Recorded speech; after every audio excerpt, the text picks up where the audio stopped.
Hey guys, welcome to my bread making video. I'm going to teach you how to make bread really easy. Okay, these are all the things that you need. You need white flour, brown flour, salt, wheat gluten, which I will talk about in a minute, and you need your starter, which I'll also talk about in a minute. But first, let's talk about the pot, because you're going to bake this bread in a pot in the oven, okay? So this pot is super heavy. It's got a big, heavy lid. It's cast iron with ceramic on top. If you don't have a pot like this, you can still make the bread. So say you have a pot like this, just a big pot. It's got kind of a heavy bottom, and it's got a lid that fits, and it doesn't have any plastic on the handles or the top. So you know it's oven safe, because this baby is going to go in at like 425. So you need something that can stand that heat. Okay? If you're gonna use a pot like this, what I would do is just a minute. Take a piece of tin foil and put it over the top, and you're gonna want to settle the lid down. Settle the lid down on the tin foil so it's kind of making a tight seal. There's no rattling. Like if you imagine that this was boiling water, you wouldn't hear anything, right? This is what you want, because the point of the pot, one of the points of the pot, is that it traps the steam from the dough in the pot, so that the dough is being steamed while it's cooked, and that makes it rise really high, and then it also gives it like a really crusty finish, like it makes a really crusty crust. So that's why you need a tight fitting lid. Okay? Now let's talk about starter for a minute. Okay? I got this starter, and you'll have to get your own.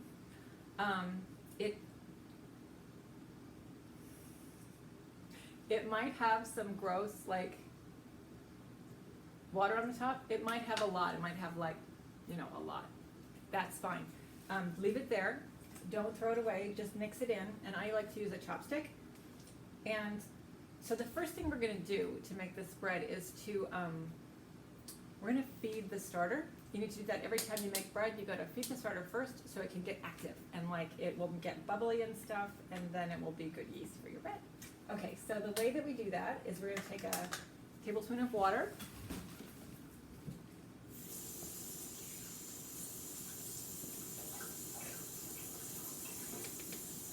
Okay, actually, if you were smarter, you would do the flour first, so you don't have to dry off the spoon. And then you're going to go like a tablespoon of wheat flour and a tablespoon of white. Okay. And you don't have to measure carefully at all. It doesn't matter.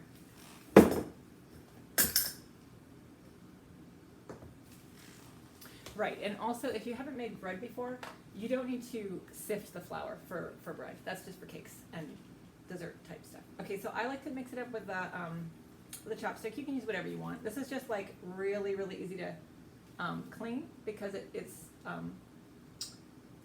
you know, slippery. And also, if you have a container with straight sides like this one, you can just sort of like get all the kind of dried up bits of gunk off the side while you're doing this. And then you don't have to like clean the container all the time, because I've seen people do on sourdough bread videos where they always put it in a clean jar and all this kind of stuff. I've never changed this at all. The only time I ever changed it is because I dropped what it was in and broke it once. But generally speaking, it's fine. Just mix it up. That's all you gotta do. And then just, you know, wash this off, or you can lick it if you want. It's not that tasty though. And then just put a loose lid on it and just leave it out. We're gonna do this. We're gonna leave this for about, basically, about 3 to 5 hours. Okay? And it doesn't need to be anywhere special, just in your kitchen somewhere, or whatever works for you. Okay, and so the other thing I like to do at this step is to mix up the flour and stuff, because then everything's just ready, and then I just mix it together, and it's super fast. So, right, flour. Okay, if you have bread flour, you should use that.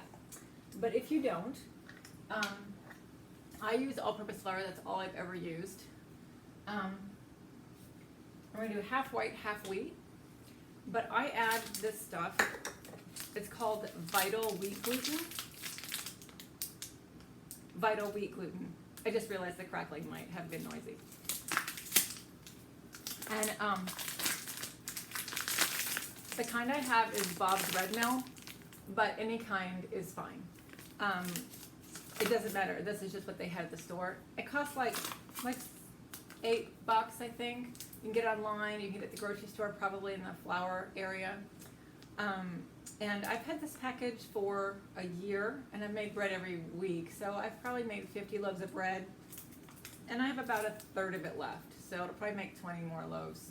So it's not a big investment for a big improvement in your bread. And what it does is it basically turns your regular all-purpose flour into bread flour, because bread flour has more gluten in it, and that's how you get the big rise, and that's how it gets to be like a really good texture inside. So you want to add this if you can. If you don't have any, you can just make it anyway. Okay, let me get my scooper. Okay. Also, you don't have to measure carefully. Just put some in. I have a half cup, so I put 3 of each. It's going to be 1.5 cups white, 1.5 cups wheat. Right? Okay. There we go. That's the white.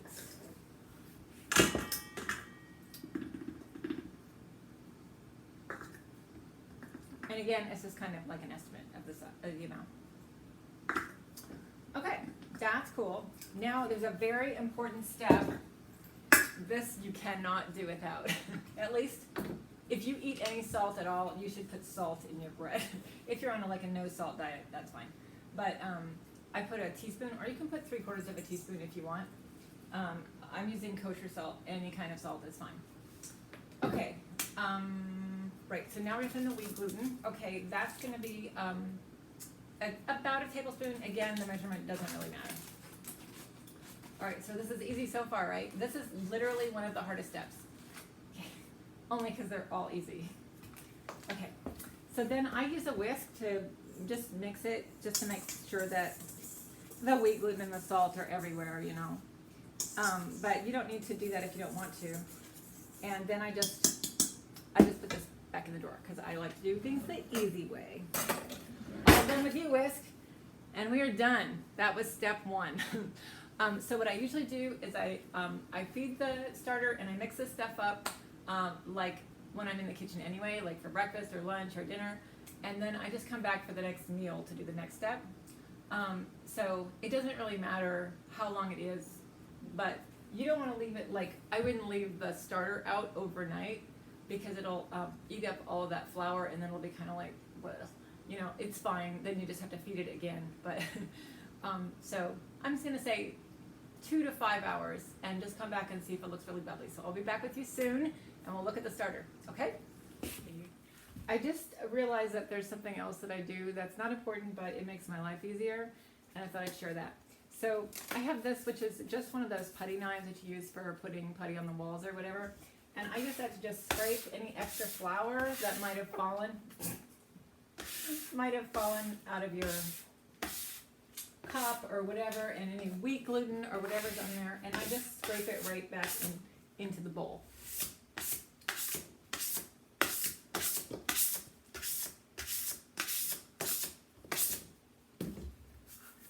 And that's clean enough to go back in the drawer, in my opinion. Hey guys, we are back. And look at our nice bubbly starter. I'm hoping you'll be able to see this. I don't know where the camera is. One of the bubbles just popped. Did you see that? So it kind of looks like the top of your pancakes when you're like baking them and it's time to flip them. And also when you lift it up, look, it gets kind of, it was really thick before this. It would not have like poured.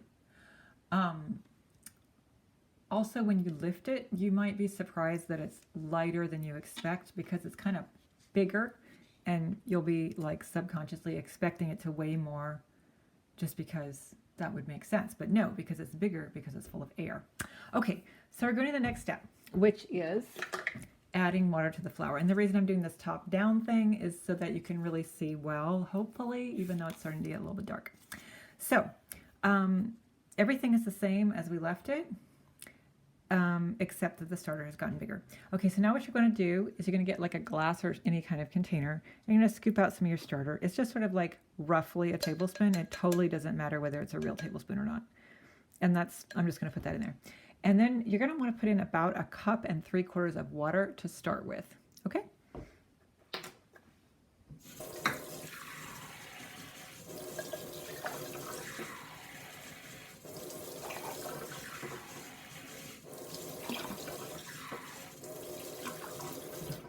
Okay, and then what I do, because you know I don't like to wash stuff, is just use the same thing to stir it up. And the reason why I do it this way is I want to make sure that all the water has starter in it. And so there might be some at the bottom, and just, you know, just kind of, whoops, sorry, I'm not even on the camera, like that, you know. But if there's going to be like debris at the bottom from the whole wheat flour, and that's totally fine.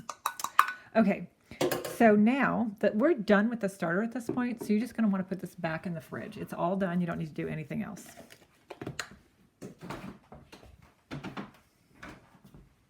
Okay, now we have our flour.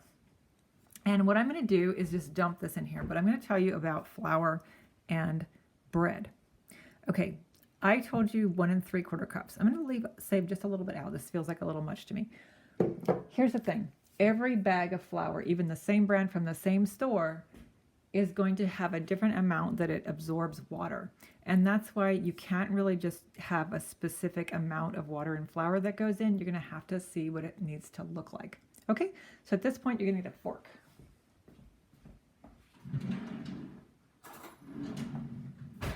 And just start mixing it up. The funny thing is I don't measure it ever, and I measured it so that I could tell you guys how much it was. And I was just going to say I think I put too much in, but I didn't. Okay, so this is actually normal. See how super dry it is? Can you see how there's like actual just regular flour over here that's not wet and on the side of the bowl and stuff? I don't know how bad this is going to look on YouTube. That'll be another job for our putty scraper. Oh, a bunch just fell out the side. You can't see it maybe. Anyway, I just stir it up like this for a bit. And, you know, it's going to look super, super dry. They call this a shaggy dough. As you can see, it is. It's shaggy, guys. Okay. Just mix it for a bit. We're not going to be kneading this because it's a no-knead dough. Just keep scooping up that stuff on the bottom and kind of shoveling it around so that it gets mixed in pretty well. So what I was saying is that all of the flour is going to need a different amount of water in measurements, but it's going to be the same amount as far as how the dough is when you're done. This is looking really weird. I've never seen it look like this before. I probably just should have done it my usual way. Okay, so I'm going to put the rest of this water in, and you can, well, I'm not going to comment on that. Actually, I'm not going to put all of it in. I'm going to put some of it in, okay? I probably put in another tablespoon, maybe? Okay. And at this point, when you're doing this, this is the time. This is the only time when you really have to pay attention to what you're doing a little bit. And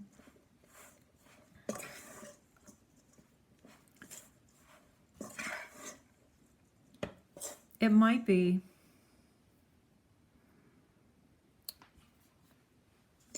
that you need more water, but if you put more in, you want to be like really careful. Okay, see how this is now in the middle? When I instead of just falling away when I turn it, it's sticking to the fork, it's getting to be kind of like one glob. That's mostly done, but you don't want this you see that flour that's still kind of just flour at the bottom.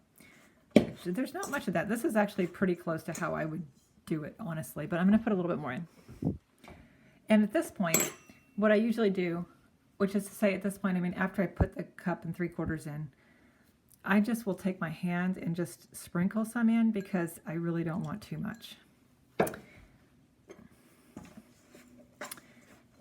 Basically, oh, okay, now we're getting there. Basically what you want is you want all the flour to look wet on the outside, but it's not going to be shiny wet. It's just going to be damp like this, Can you see that? I don't think the light is good enough. But it's not like this stuff on the side that's still sticking to the side. It's just a little bit darker than the dry flour. I know this is going to look really, really dry. And if you've made bread before, you might be like, what the hell are you doing? Well, stick with me. It's going to be fine.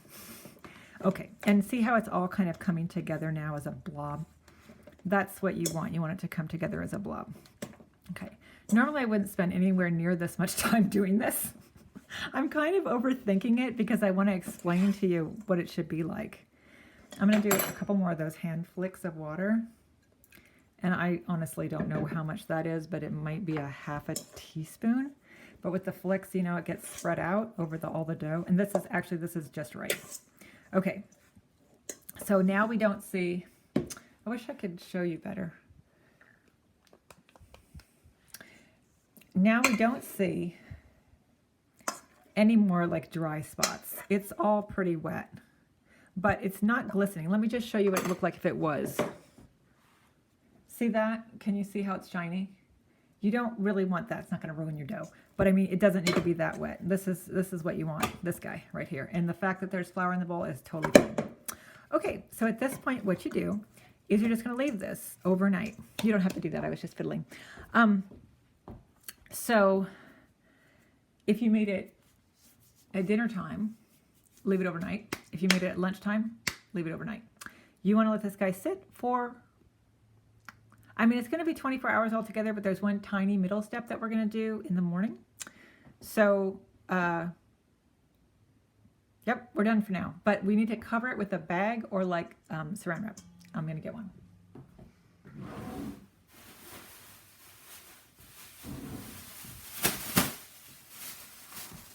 I just think a bag is easy, but also if your bag has holes, that's not really great. Mine doesn't have any holes, so I'm good.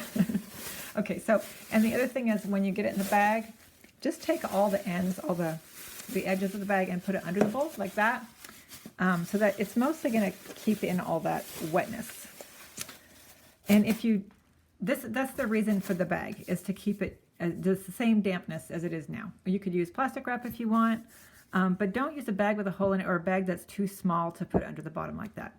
And now we're just going to wait for morning when it's going to be magical. I'll show you. Hey guys, I just wanted to add that as much as I stressed exactly how much water you should use, it really doesn't matter that much.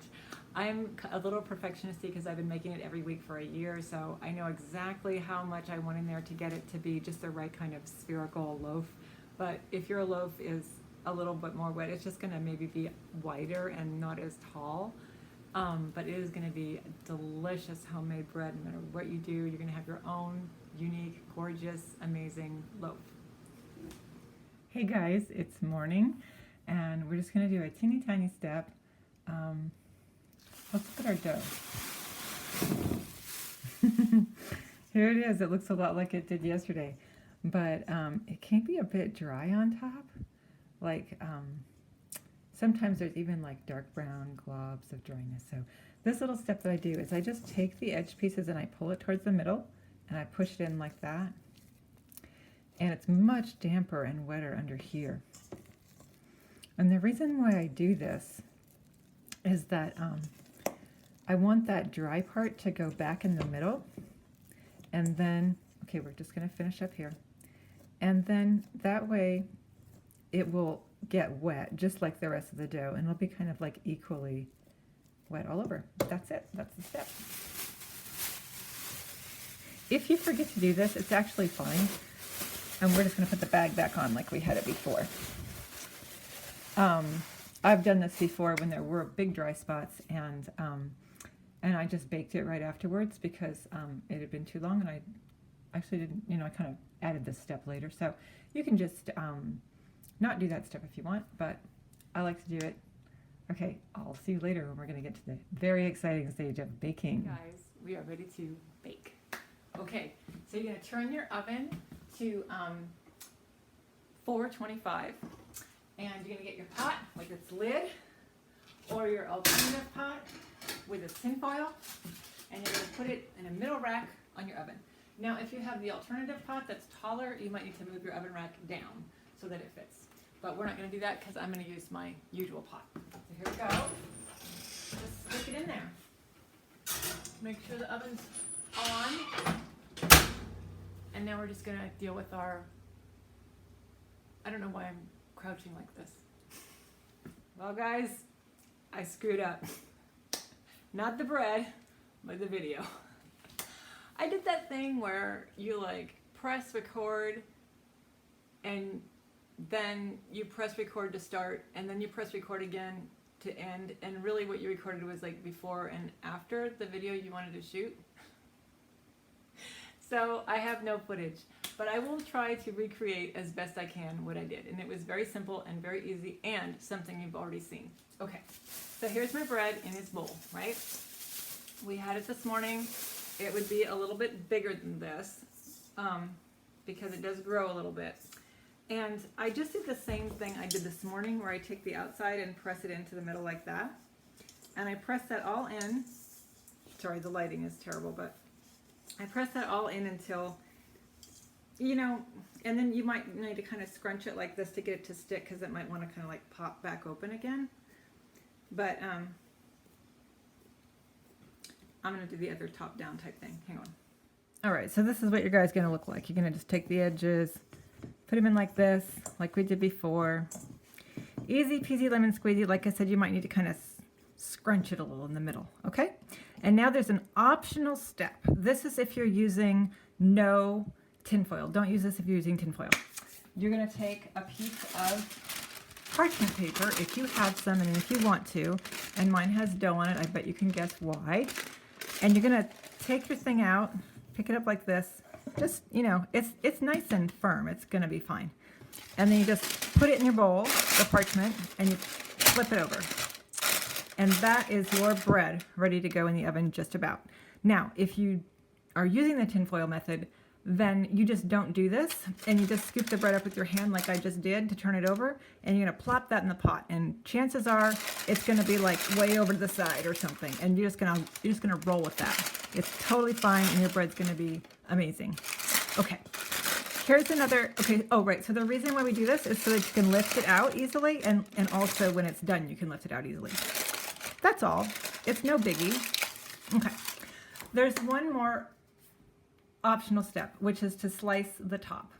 Now, you want whatever you have that's super sharp, like this knife, or a razor, or there's actually a tool that you can get that's like a razor on a stick. But, I mean, whatever, right? Okay, first I'm going to show you what happens with that dull knife. Okay, we're going to slice it now. See how it kind of bunches up? Hello? Can you see that? I know the light's terrible. Well, anyway. I just realized I usually do this after it's been sitting for 30 minutes. So later is the exciting conclusion is we're going to, well, okay, what should I do? I just screwed up twice. How did this happen at the end? It should have happened at the beginning so I could start over. Okay, well, anyway, you're going to slice it right before you put it in the oven. You're not going to slice it now. So we have 30 minutes on the timer. Hopefully, I already said that. We turn on the stove for 30 minutes. We let this guy sit for 30 minutes after forming it. Let's just pretend we didn't do that. You're going to let this guy sit for 30 minutes. You're going to let the oven go for 30 minutes with the pot in it.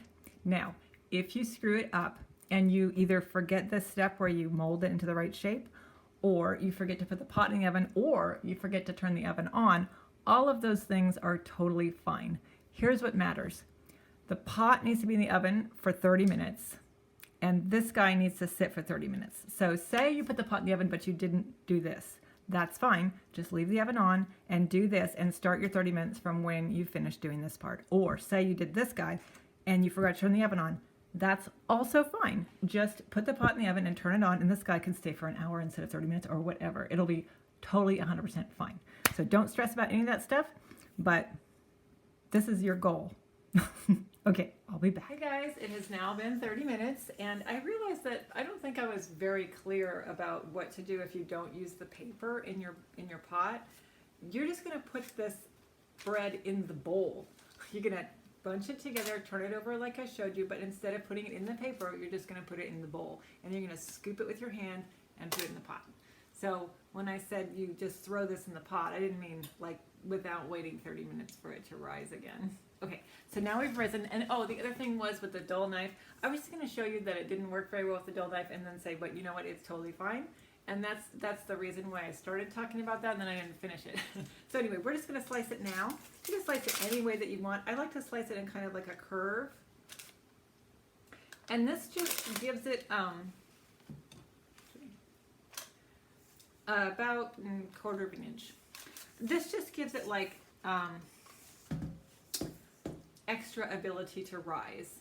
That's why you slice it, and you don't have to. If you're not comfortable slicing it, just leave it. It'll come out beautiful. Okay, let's get that guy out of the oven. Hey guys, the light has gone to super terrible.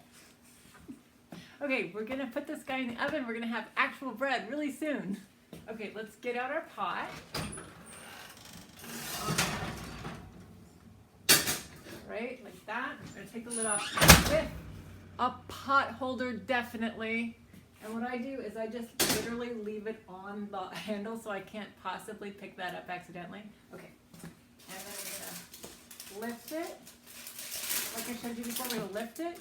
Or if you don't lift it, I can't take it off it'll stick, so I can't take it off. But anyway, if you're not lifting it, you're going to scoop it, and you're just going to plop it. Okay?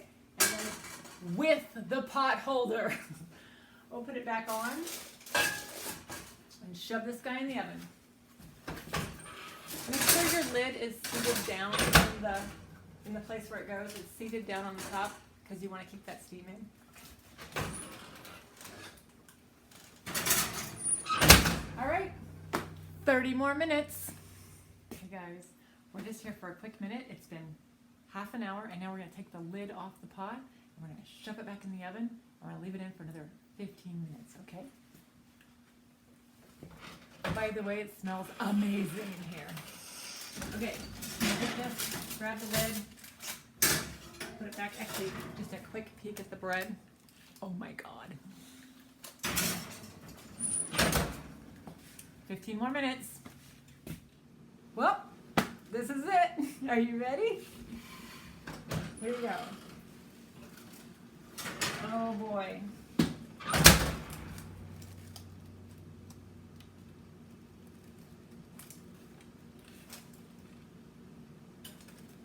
Are there any words?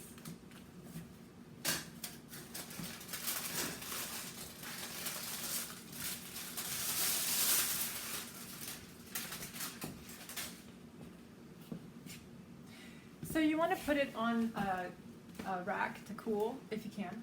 If you don't have a rack, you just put it on a burner or something. Anything that will get airflow underneath, make sure that crust is nice and crispy.